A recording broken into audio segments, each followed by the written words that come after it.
Ever wish you could browse Instagram incognito, keeping your Active Now status secret? Let's dive into how you can do exactly that. First, open your Instagram app and head to your profile page, which is easily accessible by tapping your profile picture icon, usually in the bottom right corner. Once there, tap the three horizontal lines, often called the hamburger menu, located in the top right corner of your profile page. This opens your settings menu, where you can manage your app preferences.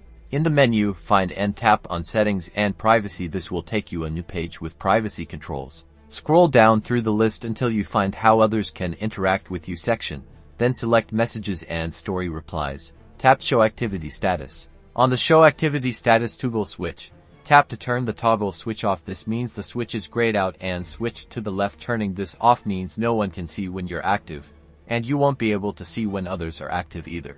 That's it. You've successfully hidden your Active Now status. You can now browse Instagram with a little more privacy and control over who sees your online activity. Remember, this also means you won't be able to see if other users are actively online either. Enjoy your newfound digital freedom.